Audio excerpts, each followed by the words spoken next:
నమస్తే. వీటీవీ ప్రేమికి స్వాగతం. చంద్రబాబు నాయుడు గారు అమరావతిలో వెంకటేశ్వర స్వామి ఆలయ పునఃనిర్మాణానికి సంబంధించి శంకుస్థాపనలు చేస్తూ ఆయన ఒక గొప్ప తాత్విక ప్రసంగం చేశారు. ఈ తాత్విక ప్రసంగాన్ని చూసినట్లయితే ఆయన మనస్తత్వం ఏంటనేది చాలా స్పష్టంగా మనం అర్థం చేసుకోవచ్చు. ఎందుకంటే సుప్రీంకోర్టు చాలా లడ్డు వ్యవహారంలో సుప్రీంకోర్టు చాలా విస్పష్టంగా చెప్పింది, రాజకీయాల్లోకి దేవుణ్ణి లాగవద్దు అని చెప్పింది. కానీ కోర్టులు చెప్పినా ఎవరు చెప్పినా కూడా మనం డోంట్ కేర్. అందుకనే ఆయన విదేశాల్లో వాణిజ్య సమావేశాలు కావచ్చు, అది దావోస్ అయినా, సింగపూర్ అయినా, దుబాయ్ అయినా, లేదు ఆఫీసర్స్కి సంబంధించినటువంటి ఒక ఎగ్జిక్యూటివ్ మీటింగ్ అయినా, అది కాదన్నట్లయితే అసెంబ్లీ సమావేశం అయినా, ఇంకేదైనా సమావేశమైనా, కాదన్నట్లయితే ఆధ్యాత్మిక పరమైనటువంటిదైనా, ఎక్కడికి వెళ్ళినా ఎప్పుడైనా సరే ఏమైనా సరే మీరు చూసుకోండి, ఇక్కడ ఈయన ఈ తరహా ప్రసంగం చేయలేదు అని తండ్రి కానీ కొడుకు కానీ వాళ్ళకి నిరంతరం వాళ్ళ మదిలో మెదిలేటువంటి వ్యక్తి ఎవరు అంటే జగన్మోహన్ రెడ్డి. అందుకని అదే పనిగా జగన్మోహన్ రెడ్డి తూర్పారబట్టడమే వాళ్ళ ప్రధాన ఎజెండా, ఆ దైవ కార్యక్రమం అయినా సరే. అయితే అందులో మళ్ళీ ఇంకా ఆయన ఇంకొక అడుగు ముందుకేసి వెంకటేశ్వర స్వామి ఆలయ పునఃనిర్మాణానికి సంబంధించినటువంటి ఈ శంకుస్థాపన కార్యక్రమంలో ఆయన గొప్ప ప్రసంగం చేస్తూ ఆయన మాట్లాడింది ఏంటి అన్నట్లయితే, నేను వెంకటేశ్వర స్వామిని చూశాను. కొంతమంది తప్పులు చేస్తారు, తప్పులు చేస్తే చాలా సార్లు చెప్పేవాళ్ళు. కొంతమంది మనం అనుకోది వేరే జన్మలో మనల్ని శిక్ష పడుతుంది, మనం నష్టపోతాం అనుకుంటాం. కానీ వెంకటేశ్వర స్వామి మాత్రం ఈ జన్మలోనే తప్పు చేసిన వాడికి శిక్ష ఇస్తాడని కూడా మీ అందరికి విజ్ఞప్తి చేస్తున్నా. ఇది నా అనుభవం. చాలా మంది తనకు తెలుసు, నేను చూశాను దగ్గర నుంచి అని చెప్పని, ఏదైనా సరే పాపాలు చేసినట్లయితే వాళ్ళు ఎవరైనా సరే ఏదో మళ్ళీ మరుజన్మలో వీళ్ళకేదో శిక్ష ఉంటుందనుకుంటారు, కానీ వాళ్ళు ఇక్కడే అనుభవించాల్సిందే అనేటువంటి విషయాన్ని చాలా నర్మగర్భంగా సూటిగా వైఎస్ రాజశేఖర రెడ్డి గారి మరణాన్ని ప్రస్తావిస్తూ ఆయన అన్యాపదేశంగా స్పష్టంగా చెప్పకపోయినా ప్రస్తావిస్తూ మాట్లాడి, తను మాత్రం నక్సలైట్ల యొక్క దాడి నుంచి ఏ విధంగా బయటపడ్డాడు, స్వామివారి ఎలా తనని రక్షించారు అనేటువంటి దాన్ని కూడా తన యొక్క ఆయన ఎంత గొప్ప భక్తుడో, మిగతా వాళ్ళు ఎంత పాపులు అనేటువంటి దాన్ని ఆయన చెప్పినటువంటి పరిస్థితుల్లో ఆయన మాట్లాడుతున్నప్పుడు సాక్షాత్తు అక్కడ దేవాదాయ శాఖ అమాత్యులు మాత్రం చాలా ఇబ్బందికరంగా మొహం పెట్టారు. మళ్ళీ వీడియో కూడా చూడొచ్చు. కానీ నాదెండ్ల మనోహర్ లాంటి వాళ్ళు మాత్రం ఏంటంటే ఒక చిరునవ్వులు చిందించడం అనేటువంటిది వాళ్ళ వికార మనస్తత్వానికి నిదర్శనంగా చెప్పవచ్చు. అంటే ఇక్కడ మనం ఆలోచించాల్సింది ఏంటంటే, అసలు అకాల మరణం అనేటువంటిది దేవుడు విధించినటువంటి శిక్ష, దీర్ఘకాలం జీవించటం అనేటువంటిది దేవుడి యొక్క ఆశీర్వాదం. భారతీయ తత్వశాస్త్రం చెప్తుంది ఏంటంటే ఈ రెండు భావనలు కూడా చాలా తప్పు. భగవద్గీత చాలా స్పష్టంగా చెప్తా ఉంది, మరణం శిక్ష కాదు, అది సహజ ధర్మం. అది ఎటువంటి ఇదైనా సరే. జాతస్య హి ధ్రువో మృత్యు ధ్రువం జన్మ మృతస్యత అంటే ధ్రువం జన్మ మృతస్యచ అని అనేటువంటి దీనికి పుట్టిన వానికి మరణం తప్పదు, మరణించిన వాడు తిరిగి మళ్ళీ జన్మిస్తాడు. సరే, ఆ విషయాన్ని అలా ఉంచితే ఎవరు ఎలా చనిపోయారు, ఆ విధంగా చనిపోయినటువంటి వాళ్ళు పుణ్యాత్ముల పాపాత్ముల అనేటువంటిది నిర్ణయించడానికి, తీర్పు చెప్పడానికి మనం కాదు.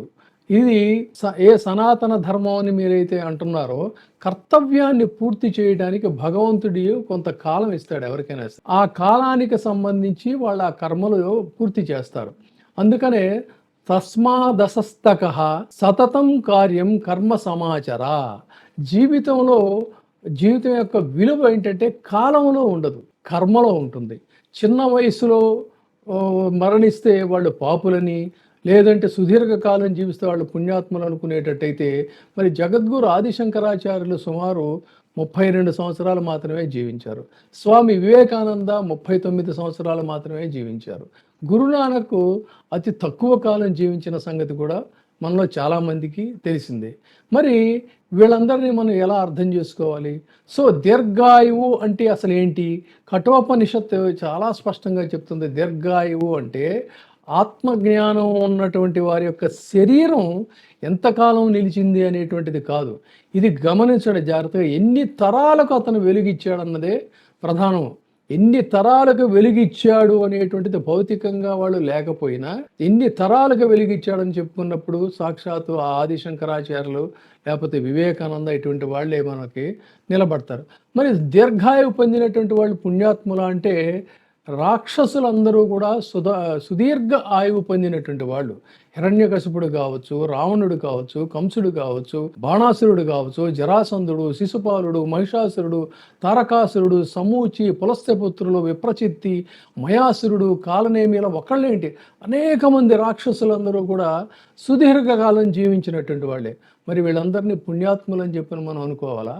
ధర్మాత్ముల లేదనంటే ఎక్కువ కాలం జీవించిన వాళ్ళు అనేది రెండిటికి కూడా తేడా ఉంటుంది. కాకపోతే ఏంటంటే ఒక అజ్ఞానంతో మనం ఇంతకాలం జీవించాం లేకపోతే మనం ఇంత గొప్పగా జీవిస్తున్నాం అనుకునేటువంటి అజ్ఞానుల గురించి చెప్పాలి అన్నట్లయితే యక్ష ప్రశ్నల్లో ధర్మరాజు అద్భుతమైనటువంటి సమాధానం చెప్తాడు. అహన్యహాని భూతాని గచ్చంతి యమాలయం శేషాహ స్థావరమిచ్చంతి కిమాశ్చర్యం ఇతః పరం అని చెప్పి అంటాడు.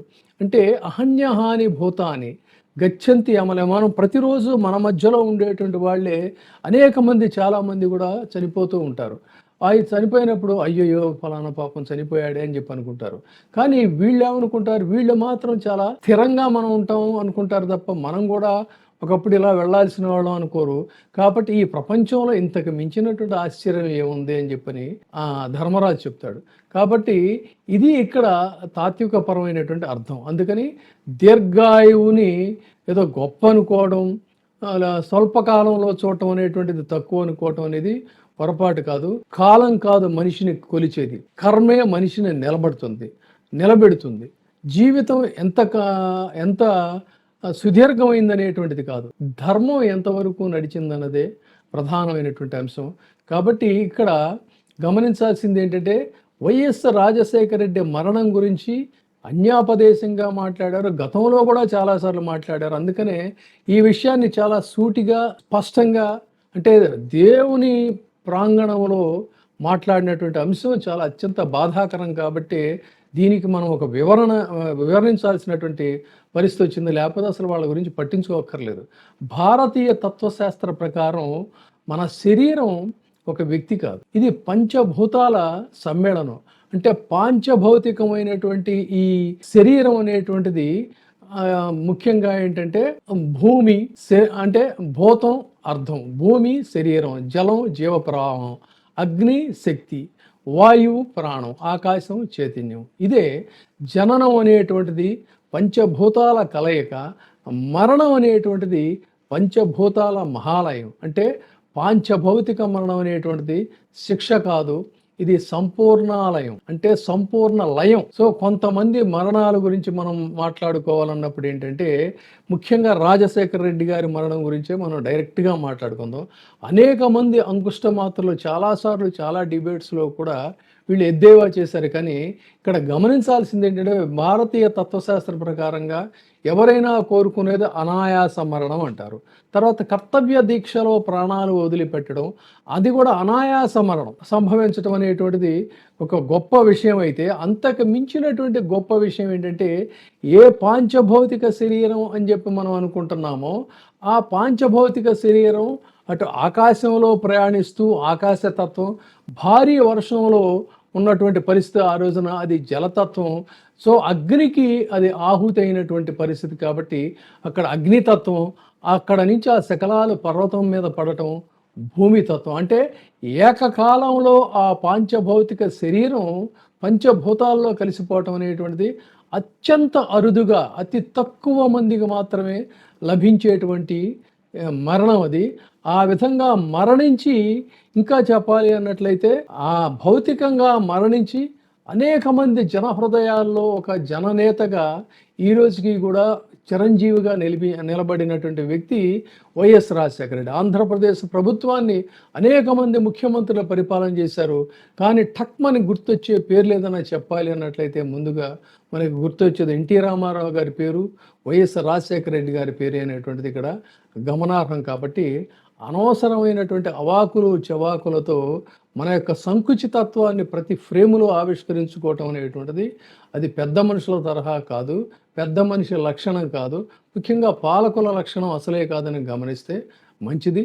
ఇది చాలా అత్యంత విలువైనటువంటి అంశాలు ఇవి. కాబట్టి ఈ వీడియోని ఖచ్చితంగా ప్రతి ఒక్కరూ కూడా, అంటే మానవతావాదులు లేదు అన్నట్లయితే అసలు ఈ యొక్క జనన మరణాల యొక్క ఈ విషయం ఏంటి అనేది దాని మీద విశ్వాసం ఉన్నవాళ్ళు ఖచ్చితంగా ఈ వీడియోని ప్రతి ఒక్కరికి కూడా షేర్ చేయాలని మనస్ఫూర్తిగా నేను అభ్యర్థిస్తున్నాను. Thank you. ఇప్పుడే సబ్స్క్రైబ్ చేయండి, లైక్ చేయండి, షేర్ చేయండి. VTV ప్రైమ్, మీ ఉత్తమాభిరుచుల సమ్మేళనం.